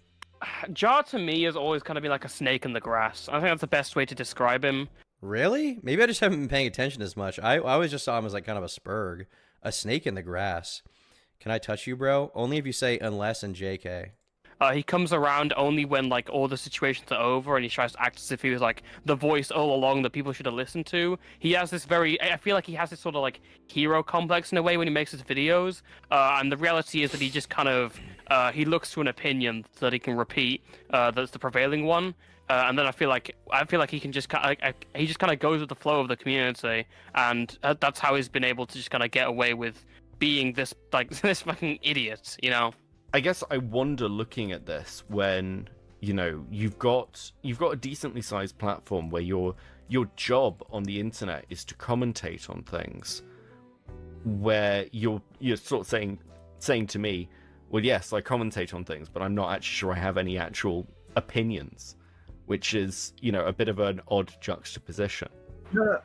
I do have opinions. I do. It's just I want my opinion to be right. Well, I guess everybody does to a certain extent. It's just... What he means here is he wants it to be seen as right, is what he's trying to say. He wants to be seen as the base guy. Sometimes I'm trying to... The problem with... One of my biggest problems is I'm trying to seem like a very good version of myself to both sides, or all sides, and I've been trying to strike that balance, and I can't, and now I have to realize, who am I? And a lot of people have noticed I've flip-flopped to being more progressive and trying to work on pronouns, to being more edgy, and I keep going back and forth. I'm like, I don't know what I prefer, I don't know what I want. Before we move on, I don't know what I prefer, I don't know what I want. So he's making it out like he's conflicted, but in reality, I think what he wants is he just wants to be seen as like the base guy with the cool opinion, and that's why he flip-flops, right? Because if he's consistent on it, there's going to be time periods when YouTube is more edgy and you get shit for like being the pronoun guy, and there's going to be times when it's less edgy and more like progressive, quote unquote, and they're like, you can't say that, right? Interesting. It's interesting how he admits it so openly. I mean, basically every take this guy has had that I've been like, oh, I don't know if that's true, Jar's been like, yeah, that is true. I repeat the opinions I hear on Talk Tua. You better too. I mean, Talk Tua is the most well-researched think tank group out there. Haley Welch is obviously very smart. So, I mean, it makes sense to repeat that. You can just be basically confident the entire time if you're going to repeat something on Talk Tua that's going to be based. So I don't think there's anything wrong with that, you know? Appeal to authority. Hawk Tua and Talk Tua is the authority. To get to why Jar has survived so long. It's just, when you constantly win, like I have... Now, this might seem like a slightly odd statement given what we've seen recently. When you constantly win like I have. There is actually Once again, this is the weirdest thing to me. Like, I'm not saying you have to do YouTube for money or you have to do it for like clout or subscribers. Like, that's not necessarily good. But like the entire game for a lot of the art commentary community just seems to be like the guy who comes out on top rather than even being the guy who's right or is like truly based in the situation. It's just the guy who comes out on top and like, because they did, a lot of them do all these weird like Discord gay ops. Jar's like a fence sitter on a 2-week-long gooning streak. Yeah, bro never edges. Needs to practice it for real. He needs to spend a couple years edging before he has the privilege to goon again. An explanation, and it's highlighted in the recent call Kumu had with Cinebat. All right, I have to piss, to be honest with you. I gotta be totally honest, I have to piss. But when I'm back, we'll get back into it. I've just been chugging the fucking gamer subs like crazy. I did not wash my hands, so don't even ask. Don't even ask if I wash them, because the answer is always no. Victory and vengeance. Like, I knew how this guy was. I warned you how he was. I told you what position you were in, and I was very conscious and scared on your behalf because of what position you're in. Jar could have you, and that's probably what he was trying to, like... What? That was probably his dream, his end goal. Jar's history includes some of the most insane false allegations I have Okay, I don't know about that. I don't know about that. ever seen, including in one instance a grooming accusation against her niece who does not exist. And this has been to Jar's net benefit, because whenever When are you going to make a GamerSupps waifu cup? That's a great question. We'll see. We'll see. people level criticism at him, he's able to point to those allegations and say they were If I did do it, it would have to be like Code Tom, by the way, if you want me to get a fucking shaker cup. But it would probably have to be it would have to be like a girl, but she'd be like wearing a burqa with like a hat that says "Stop Gooning." I don't think I would ever do like the girl with her big ass tits out. You know what I mean? It's kind of antithetical to the brand. You know what I mean? false. So how can we trust these ones? What were the Fluffy Turbo allegations? Fluffy Turbo and Chaos 55T came out of hiding to make up false allegations about Jar grooming and sexually abusing his niece, who doesn't exist. So, for context, So they made a false allegation about Jar. Chaos 55T was originally a part of the people who drove Jar off of DeviantArt. This is like... Also, the reason I think it was because of the other dramas behind the scenes they didn't cover him is because everyone in those old friend groups have had public crash outs. It is weird to see that basically, trying to think of names from the art CC, the art commentary community, like Creepshow Art fell off horrendously. Now Just the Robots falling off horrendously. I think, what's up with Hopeless Peaches? Did Hopeless Peaches get like blown out? I don't even remember. Spoxer got blown out. Doesn't make content anymore. The truth about Hopeless Peaches in the Senate, yeah, they got blown out. Everybody got blown out. Is there anyone even still standing from the art commentary community with over like 100k subs at all? Do they exist? Is there anyone? Bits of the pieces that I remember from his DeviantArt whatever story. She made up allegedly, she made up someone who doesn't exist and claimed that Jar drove this person to end themselves. Jesus. When Jar came forward and talked about what he dealt with, obviously Chaos got a lot of flack from that. She dipped. A few months later, maybe a year later, I don't exactly remember the time frame, Fluffy Turbo, who was one of Chaos's friends, started going around to people, Laka Mocha Laka and myself included. Laka Mocha Laka, the names, again, I know my name on YouTube is Turkey Tom, but Laka Mocha Laka, just at least pick a name people can pronounce and remember. Laka Mocha Laka. Trying to pass off these screenshots as allegations that Jar was grooming a minor and that he had in the past sexually assaulted his niece. Like, I went over this stuff, and in the course of like 5 minutes, I told Fluffy Turbo to shove it.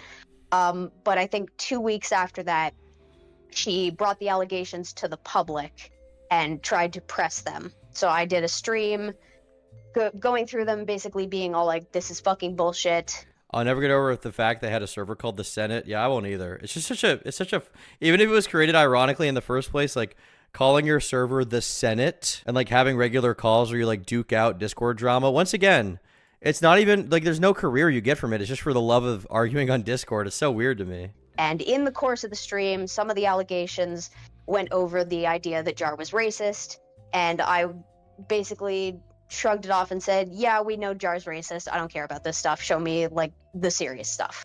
And as far as I'm aware, he's held that against me since. I mean, only in the ACC could you have a drama about sexual assault against somebody who's not real. Yeah. It's happened at least twice. Twice! When Jar says he wins his dramas, what he actually means is he manages to debunk some of the insane accusations coming from people who've been A-logging him for 10 years. Which is why, if you're going to make accusations like this against somebody, you better have some solid evidence and some reliable sources. So somebody claimed that Jar grooms someone that doesn't exist? I kind of feel bad for him then. I mean, despite what's happened recently, I kind of feel bad for him. People were making shit up. But that's probably also why a lot of the other stuff that was under the surface, like the weird DMs with girls, that's probably why that stuff didn't bubble up because it would be seen as kind of dumb if it would have come out back then. It would have been like, oh, just another false allegation. I'm autistic, so sometimes I miss subtle hints or cross the boundary when joking. When that happens, just let me know. I apologize and try to avoid doing it again. I'm autistic. This is just how I am. That is literally his explanation at the end of it. I lost jobs because of this, and then after a while, I started avoiding female coworkers. You know, Jar, I got fired from multiple jobs because I consistently made women uncomfortable. Isn't something you should be admitting. Well, at least he's not lying, I guess. Though I do want to be charitable.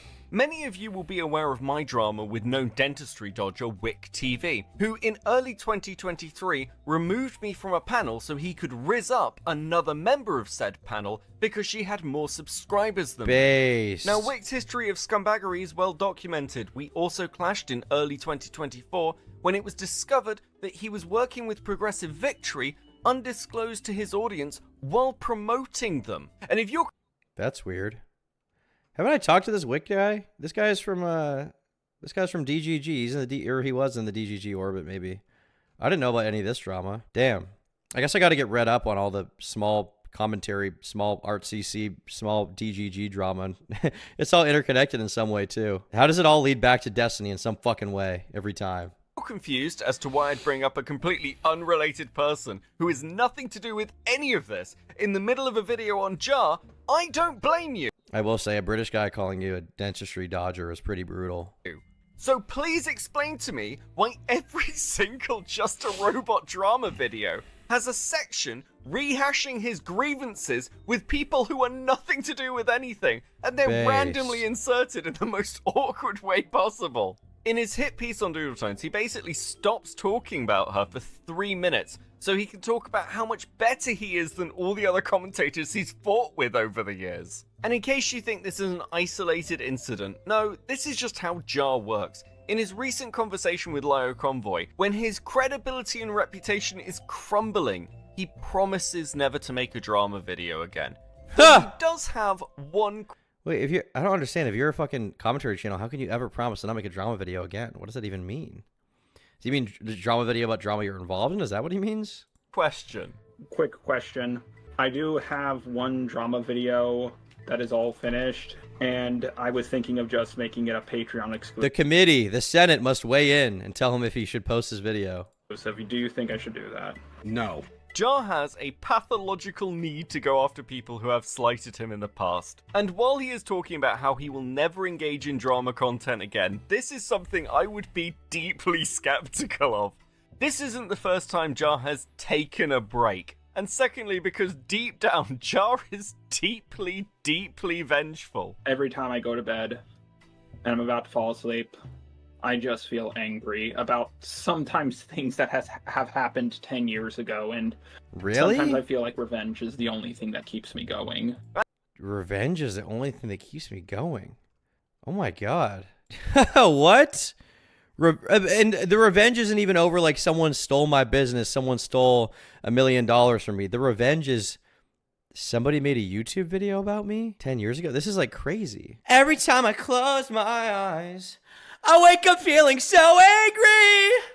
That's fucking crazy. Oh my Sigma. He is on demon time. I didn't think it was that bad. Once again, I thought he was just like a harmless like idiot. It seems to go a lot deeper than that. And don't get me twisted, I personally love a little bit of vengeance. But one of the frustrating things about Jar is his need to be seen as the hero and never the villain. When I'm winning in a drama, I try to show my opponents mercy. I guarantee you, if the situation was flipped, Diaper Tones would not have done the same.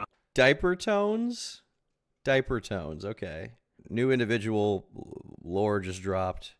Oh, wait! Shit. He's talking about Doodle Tones, right?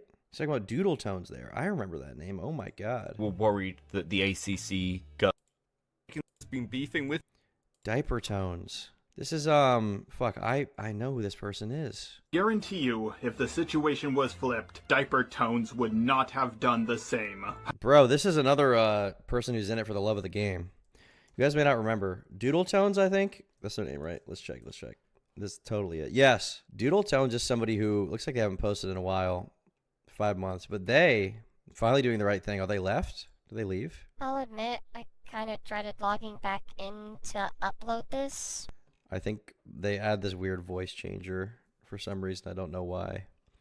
But they've been around in the community for a while. Their channel was created in 2011. They were posting commentary videos for the love of the game for years. 2 hours, 2 hours, 3 hours. Lots of long videos. This one's 4.5 hours long. 4.5 hour long video with 15,000 views. That's crazy. And if you shift to the, if you sort by oldest, they've been posting videos for a long time for the love of the game. They've always been in the art commentary community. They've been a part of it. And this, once again, is for nothing. For nothing. You get nothing out of it. There's no benefit to doing this. You've just been arguing online for 10 years for no reason. There's no benefit to it. You don't win anything. It's just for the love of the game, for the love of making a 4 hour long a fucking 4 hour long video about Poopy Doop 12. It's crazy. I knew this from the beginning our drama began, but I still showed them kindness. But despite all the kindness I showed them, they were not willing to show me any kindness in return. Okay, this is just insane nonsense. I've got no idea why Jar would say this when it's so obviously and provably false. It's probably time to bring up Jar's second channel, which dates back to 2013 and is basically just a huge list of hit pieces against people who have pissed him off over the years. And Jar can say that he is merciful when he's winning a drama, but I really want to direct you to one person that Jar has been beefing with for 8 years at this point. The creator in question is T-Moss Boss, who has over 100,000 T-Moss Boss subscribers and a dead channel. Even in the midst of the current drama as one of Jar's He's still posting to this day. Oh my god, 2 days ago. I've been dealing with Just a Robot and his fans for 8 years. An hour and a half video? Oh my god. longest running detractors. Still, nobody gives a shit. Except for Jar. That final video that Jar wanted to put up on Patreon is in fact on T-Moss Boss. You literally cannot make this insanity up. However, once again, the love of the game. Just making videos about a guy with like 10 views. To own them over nothing. T-Moss does help us to answer some interesting questions. For example, why is it so many people are hesitant to even go after this guy? Now, I think it's reasonable to say that there are two separate components to this. Firstly, if you go after Jar, you will be dealing with Jar for the rest of your life, as he makes video after video after video on you. Shit, am I on the list now? Fuck, I'm on the Just a Robot list based. Well, let it be known that I believe that Just a Robot will come back, and he will be the greatest commentary channel of all time forever. Okay? Forever he will be. The next element is Jar's audience, which Jar himself describes as quite toxic. And while he claims to have taken steps to try and get them to chill the fuck out a bit, the honest truth is, the only way to get your audience to stop gunning for somebody is to just stop talking about them. I do these drama videos to bring justice. I have a big to bring justice, channel, which gives me a lot of power. Once again, like I said, love of the game gives me a lot of power. It's all for the love of being the guy at the top of the art commentary community. There is no other motivation. It's all just for the love of getting an own on some guy with 10 subscribers for nothing. How much for a kiss? 10 cents. But seriously, like, I don't get it. I don't get it. Look, Jar is absolutely aware of the threat he poses to smaller content creators. And within the ACC, many people just don't want to deal with something like that. In fact, one of the common questions I was asked is, are you sure you want to go down this route? Because you are going to be hearing about it for the rest of your life online. Just as an aside on this topic, I want to note Jar's startling paranoia, which has managed to fuck him over in ways he wasn't even aware of. Paranoia? I'm aware that you were worried that the ACC girlies were going to go after you. And, you know, you seem to make allusions to this in the commentary video. Well, to be fair, they've been going after me. They're not just women. There's yeah. Do you know that there was only one video planned on you, and it was a defense video? No. I know that Jar has been allegedly paranoid that the ACC is like planning on making a video on him or whatever. The thing, once again, I don't really get is he's so paranoid about being exposed in the art commentary community. But what does he really have to lose? Like, what does he really have to lose? Like, it's just his reputation to the art commentary community from all these weird people. But he doesn't even like have a career. I don't think he like makes money on YouTube. He has a job outside of it, right? So I just, once again, I don't really get it. I don't really get what the like inherent paranoia is. Over losing what? Over losing like your social standing with a bunch of fucking on YouTube? Like, that's it? I have not been aware of any videos that people have been planning on making about Jar, except reputation in the art CC, so nothing. Yeah, exactly. This is his job, is it? Oh. That's interesting. I'm surprised by that. Because I thought he had an actual job until recently. Like, when did he become a full-time YouTube guy? Beckett, do you want to come on to talk about this video at some point? Are you hashtag down? For one, I was making a video about the Fluffy Turbo situation and talking about how the allegations against Jar were false. I canceled my production of that video despite literally almost being done because, one, I couldn't get the stupid Twitter account with his real ass name taken off of Twitter, no matter how many times I was reporting it, and I had been reporting it for months. But also, How can he have a job when he gets fired for SA? I don't think he's been fired for SA. At least I don't remember that claim. I think he said that he didn't want to be around female coworkers because he was afraid he would make a weird comment to them. But I don't think he got fired for SA. I don't think that happened. because Jar decided to make a pot shot about me in one of his videos, and I decided, fuck him, he's a jackass, he doesn't deserve it. The only person making a video on you was Ponder, and it was to defend you from the previous accusations. And then you came out and took a shot, and the video was cancelled. No response? I mean, you do have an entire... He just said, second channel, which does seem to be sort of vengeance responses to people. Yeah, I know. I mean, going back to 2013. Back to 2013? Yeah, I mean, that's... Oh, yeah, piano interlude. I thought you were talking about the recent stuff. Yeah, this is one issue I do have. I just have a very strong desire to get back at people. And the worst part is, once you do, it doesn't feel that great. It feels a little good, but it doesn't feel nearly as great as you would think it. True, it doesn't. Because revenge breeds an insatiable desire to destroy, okay?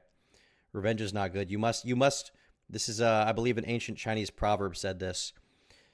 When it comes to the art commentary community, you must let go of your anger, okay? You must act out of righteousness and baseness and self-preservation, not for the destruction of others, okay? That's true. Chinese guy said that to me. Racist? How can I be racist? He's my Chinese friend. He's a Chinese guy who told me that. Does. And I was trying to respond to every single video ever made on me on my second channel at one point, but then I got bored. And now I realize like how silly and stupid that made me look, because I could have been making videos that people actually gave a shit about. True. Yes, you could be making videos that people actually cared about instead of ruminating on this bullshit, okay? You shouldn't be ruminating and being kept awake at night because of online drama, okay? That shouldn't be the case. You should be thinking about how you can further your career, how you can make videos people want to watch, because you're a content creator, you're an entertainer. You're not a fucking judge. You're not the police of, I don't know, Hopeless Peaches or something. You're not the police of Hopeless Peaches. Why does Bro's Robot OC look so nasty? It's like the visual equivalent to that nasty wet membrane you get on Lunchables ham when it's sat at room temperature. I mean, you'll have to ask him that. I don't know. I don't think he's updated his robot Sona persona in quite some time, in quite a few years. So yeah, to my knowledge, it's been pretty much consistent for quite a while. More views. And granted, response videos are a lot easier to make. Like, you know what you're saying, you know what they're saying. You don't even need a script. You just hit the record button and use some gameplay. Very easy stuff to make. But now, with the amount of people I've pissed off, I realized that I kind of dug my own grave by acting the way I did. I kept on pissing people off one after another, and eventually it... Not only that, you kept getting involved in this stupid online bullshit you didn't need to. Like, to me, he strikes me as somebody who, you know, at the risk of sounding cringe here, as I am a terminally online individual, undoubtedly, he sounds like someone who has no real life connections or friends. He sounds like he has no people in real life that he talks to like put him in perspective, you know? Like, sometimes on YouTube you have those moments where you're really deep into drama. You're like, oh, this is so important. And then you like get offline for a couple of days and hang out with people. You're like, literally none of this matters outside of the internet. Literally none of it. So just stop taking it so seriously. It's YouTube drama. It's not that important. It's not the end all be all, right?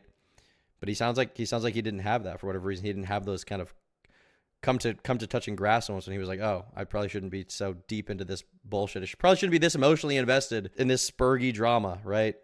Like, the touch grass line is so cringe, but in this case, it is, like, at least do it 1 or 2 days a week. YouTube is bro's life. Yeah, and it's okay sometimes if you want to really, like, commit to the bit and have a really big online following and career, like, that's okay. But at the same time, like, you should have something outside of it to keep you in check. I knew eventually it would come back to bite me in the ass, and it did. I mean, take a look at Unit C1845 Buy a Kiss, made by Robot Chicken. This is like the most cancerous YouTube search I've ever done in my life. Oh no. Why is audio only in my left ear? I would like to buy a kiss from you. What do you charge? This is I him. don't have much. I don't have much. Seriously, I don't have much. Haven't been paid yet. When I get paid, I'll give you some more. I would like There's to the buy latest a kiss smash from Unit C18. That's bass, dude. Shout out Just a Robot. I love your new single. Looking forward to the album comeback, all right? The musical comeback will be the fall of all other commentary channels. Yeah. So the people I've spoken to who've had sort of issues with you in the past, one of the constant things I hear is they don't want to respond. They don't want to deal with kind of how vengeful you are. And there's this fear, especially for smaller channels or people with lesser platforms, that in fact I heard Timos Boss say this in his most recent video, and I've heard this from kind of multiple even bigger channels, where there's this real worry that it's not just you that will come after them, you end up in a position of weaponizing an audience to come after them potentially. Yeah, this is not good. You don't want to be so invested in YouTube drama or just YouTube in general that your ultimate goal is destroying others, right? Like your ultimate goal with YouTube, I feel like, if you have a YouTube channel and you want to do commentary stuff, should be like, okay, you should, do your journalistic research, you should tell the truth, you should try to make videos to the best of your ability that are accurate and based. But at the same time, you don't want to be so invested in these topics that you feel the need to destroy someone, right? Because then what's going to happen is you're going to get an outcome where somebody you cover doesn't get destroyed, and it's going to drive you fucking crazy. Like he said, he's obsessed with revenge. He's kept up at night over 10-year-old internet beef. That's a very, very bad position to be in mentally. You don't want to be doing that. I suppose you're right. I mean, that's the risk of having a platform. And I'm going to be honest here, I don't like that because I've done what I can to keep my fans off of Doodle Tone's back for a very, very long time. I've been saying in my more recent drama videos on the old channel, please do not attack this person. And I've been... and other stuff. That's true, but I mean, from what I can hear from behind the scenes, that his words are so slimy. Yeah, it feels like he's kind of playing dumb here rather than really acknowledging what's going on. It feels like he's really running away from the real criticism to be like, oh, I'm just kind of a silly guy, I'm just kind of dumb, I always do my best. It's like, there's a little more to it than that. You kind of, when you can't trust someone's words, you have to go by their intention. His intentions clearly show a certain mode of operation for his robot life. How boring does your life have to be hung up over decade-old internet beef? I assume very bored. Or your brain is just broken, where you don't enjoy anything. You owe Rosetta Stone to kiss, bud? My bad. Mwah. Mwah. Okay, no more. Maybe what you say publicly, but it seems like privately you have at least alluded to that threat while having dramas with people. Well, I have said, listen, I think a good example is the Vincent Skullman stuff. He made a video on me, and I wanted to talk things out with him instead of making a video because he was a very sensitive guy, and I was like, my fans are so toxic, I didn't want them to go after him. And I tried to talk things out with him in private. Eventually, it did work. Unfortunately, that created issues with him, Lio, and Linlin, and I was like, oh my god, I did not want that to happen. I try my best to work things out with people, but I just sometimes don't feel like... So I checked Just a Robot's Twitter here to see if he said anything about this stuff. Doesn't look like he has. Doesn't look like he said literally anything about this drama apart from this video. And he's gone on streams like Chud Logics, but it doesn't look like he's really had a lot to say on his own public platforms about it. He's just kind of going on other people's channels to address the allegations, I know what I'm doing. I do desire revenge. I do desire to get back at people, but I also desire to work things out with people and talk through them. I don't think these things can exist simultaneously. I don't think these are the same. Jar is merciful. Yeah, he's the merciful god of the art commentary community. Things with them. And with Lio, for a long time, that he was a big help with that. I sat down and talked things out with... Don't get revenge, get the bag. True! But none of these people care about that. None of them do. I don't get it. None of them have any sense of self-preservation or benefiting themselves. It's just, like I said, for the love of the game of winning on the internet. It's so weird. Multiple people instead of just... Because as much as people fear my vengefulness, I also fear the vengefulness of others. After Jar got URR'd on Chud's stream, did I make any appearances anytime soon? Didn't this come after Chud's streams? This is after his streams, these interviews, is it not? I could be wrong.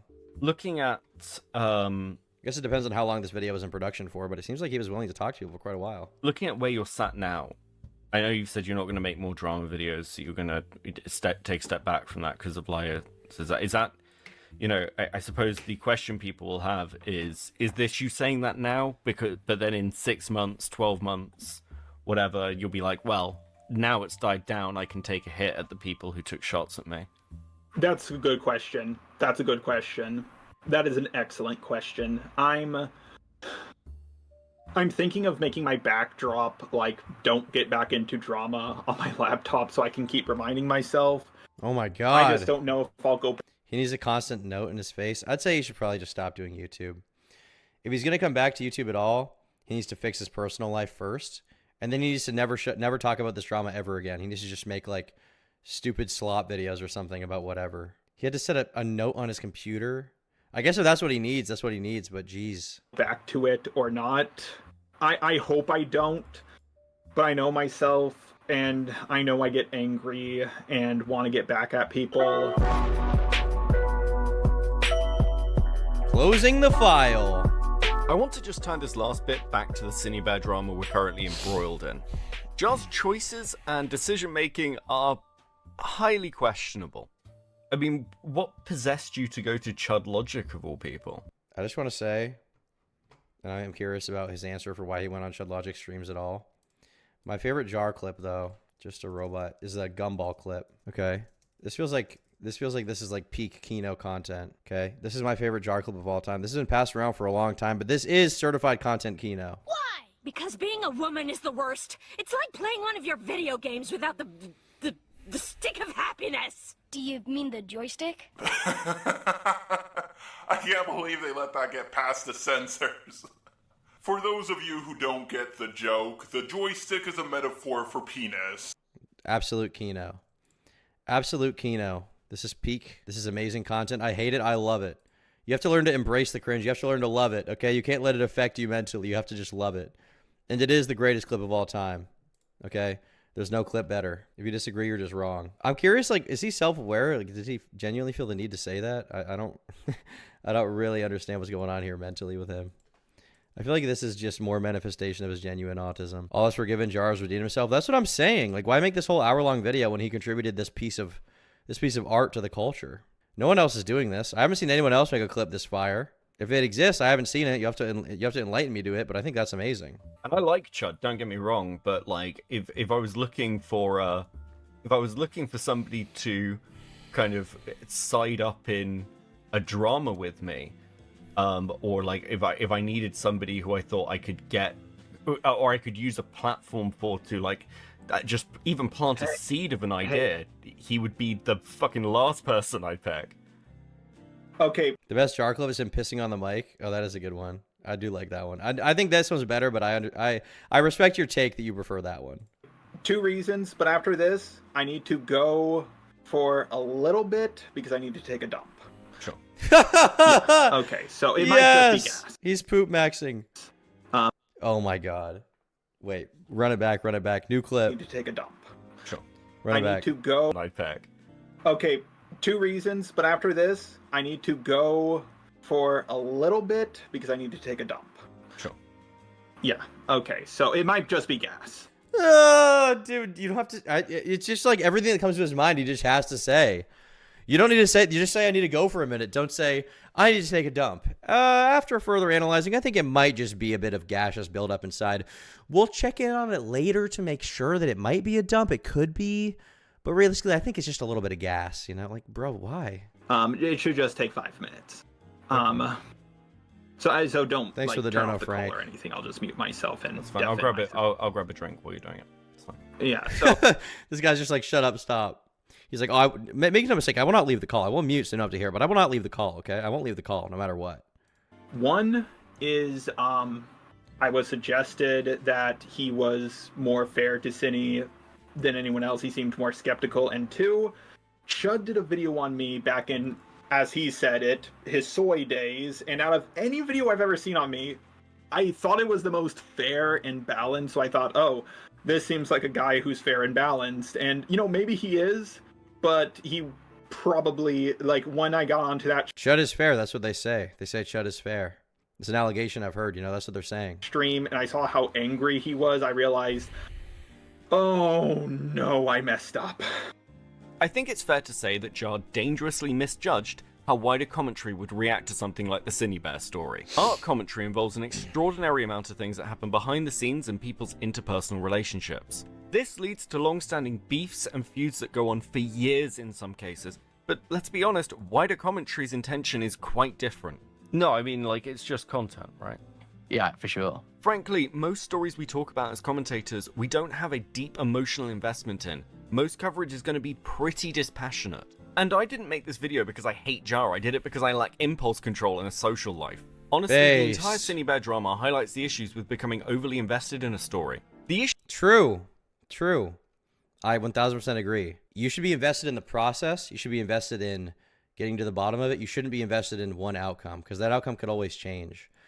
And you know, this is stupid online drama. It is like silly, stupid online drama. I don't want to, you know, overexpress its importance, but at the same time, you are dealing with people's careers, their reputations online. You're dealing with the way the public sees them, and especially at a high level in the YouTube commentary community, you're dealing with businesses, right? So if you're making a video about someone and it could potentially have a very negative impact on the reputation, or have a positive impact and you're trying to recoup them and it could have a negative impact on yours, you need to be trying to get to the truth of the matter. You don't want to be biased. You don't want to be, I mean, everyone has some kind of bias, but you don't want to be biased in a way that you're trying to get to one outcome. You need to be open to interpretation and open to the truth. And if you're not, you're going to make a very, very bad video and you're going to get shit on for it. You know, the times when I've been the most personally invested in dramas and the outcome have been the times when I've made my worst videos. The times when I've been the most invested in the process and getting to the bottom of things are the times that I've had my best videos ever. Thomas is cap. That's so true, Brandon. That's so true. You're a capper. You're a capper. Issues Jar, and frankly anybody else even tangentially involved in this mess have faced, should be a stark reminder to everyone of the flack you will catch if you make this mistake. Finally, I'd just like to thank everyone who was involved in helping with— Good video. Good video overall. I enjoyed it. You guys can subscribe to Cope and Seethe if you want. I enjoyed it quite a bit. Thought it was an enjoyable little video. And I had a good time with it.